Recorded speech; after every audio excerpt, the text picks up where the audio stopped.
भारत का इतिहास सिर्फ ग्रंथों से नहीं बल्कि विदेशी यात्रियों की आंखों से भी झलकता है।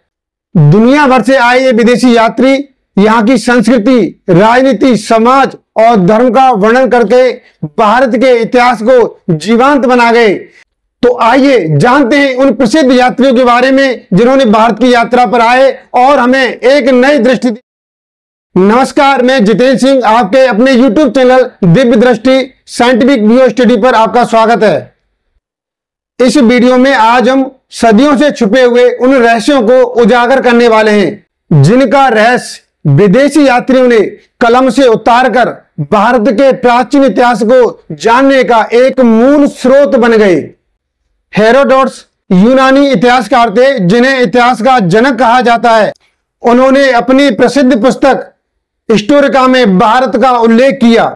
उन्होंने भारत के लोगों और यहाँ की रीति रिवाजों और यहाँ पर पाए जाने वाले संसाधनों का वर्णन किया। यह भारत का पहला बाहरी विवरणों में से एक है। मेगास्थनीज यूनानी राजदूत था जो सिकंदर के उत्तराधिकारी सेल्यूकस निकेटर ने चंद्रगुप्त मौर्य के दरबार में भेजा था। उनकी पुस्तक इंडिका भारत की राजनीतिक, सामाजिक और प्रशासनिक नीति को समझने के लिए महत्वपूर्ण स्रोत का कार्य करती है।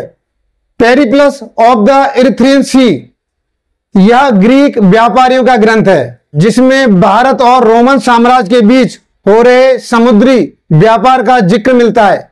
इसमें गुजरात और दक्षिण भारत के बंदरगाहों का विशेष उल्लेख है। इससे हमें भारत के प्राचीन व्यापारिक महत्व की जानकारी मिलती है। टॉलमी ने ज्योग्राफिका नामक ग्रंथ लिखा जिसमें भारत के भूगोल, नदियों और शहरों का विवरण मिलता है। इसे प्राचीन भारत का पहला भूगोलिक विवरण कहा जा सकता है।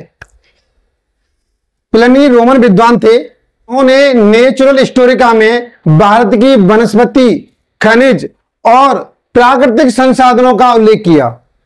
इससे पता चलता है कि भारत प्राचीन काल से ही प्राकृतिक संपदा से संपन्न रहा है। अल-बरूनी 11वीं शताब्दी का फारसी विद्वान था जो महमूद गजनवी के साथ भारत आया। उसने अपनी प्रसिद्ध पुस्तक किताब उल हिंद में भारतीय समाज, धर्म, जाति व्यवस्था और खगोल विज्ञान का उल्लेख किया। यह पुस्तक भारतीय संस्कृति को समझने का एक अद्भुत स्रोत है। मार्को पोलो वेनिस का यात्री था। इसने भारत और चीन की यात्रा की और उसने भारत के लोगों, उनके व्यापारों और रीति रिवाजों का वर्णन किया। इसकी यात्रा के वृत्तांत से हमें भारत की मध्यकालीन स्थिति का पता चलता है। फाहियान चीन बौद्ध यात्री था जो कि 399 ईस्वी में चंद्रगुप्त द्वितीय विक्रमादित्य के शासनकाल में भारत आया था। इसने फोक्यूकी नामक एक पुस्तक लिखी। इसने नालंदा विश्वविद्यालय का अध्ययन किया और बौद्ध मठों, धर्म, समाज और न्याय व्यवस्था का वर्णन किया। फाहियान के वृत्तांत से हमें भारत के गुप्तकालीन धार्मिक और सामाजिक स्थिति की झलक मिलती है।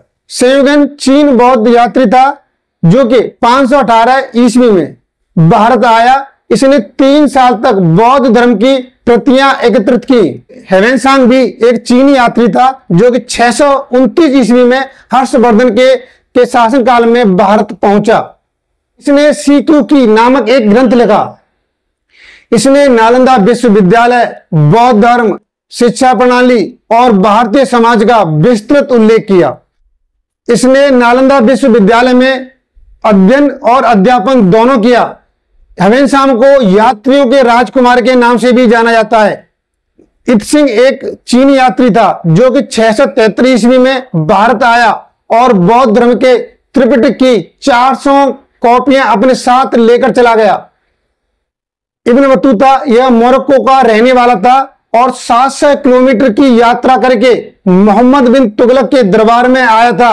इसकी प्रसिद्ध पुस्तक रेहला थी। तारानाथ तिब्बती बौद्ध विद्वान था। उसने भारत और तिब्बत की बौद्ध परंपराओं का उल्लेख किया। इससे हमें मध्यकालीन बौद्ध धर्म की स्थिति का ज्ञान मिलता है। तो दोस्तों, ये थे वो विदेशी यात्री जिन्होंने भारत की यात्रा की और अपने लेखों में यहाँ की संस्कृति, राजनीति और समाज का अद्भुत चित्रण किया। इनके वृत्तांत आज भी भारतीय इतिहास को समझने में एक खिड़की का काम करते हैं। अगर आपको ये वीडियो पसंद आए तो लाइक और शेयर करना मत भूलिए और रोचक ऐतिहासिक वीडियो देखने के लिए चैनल को सब्सक्राइब कर लीजिए। फिर मिलते हैं नेक्स्ट वीडियो में। धन्यवाद। जय हिंद।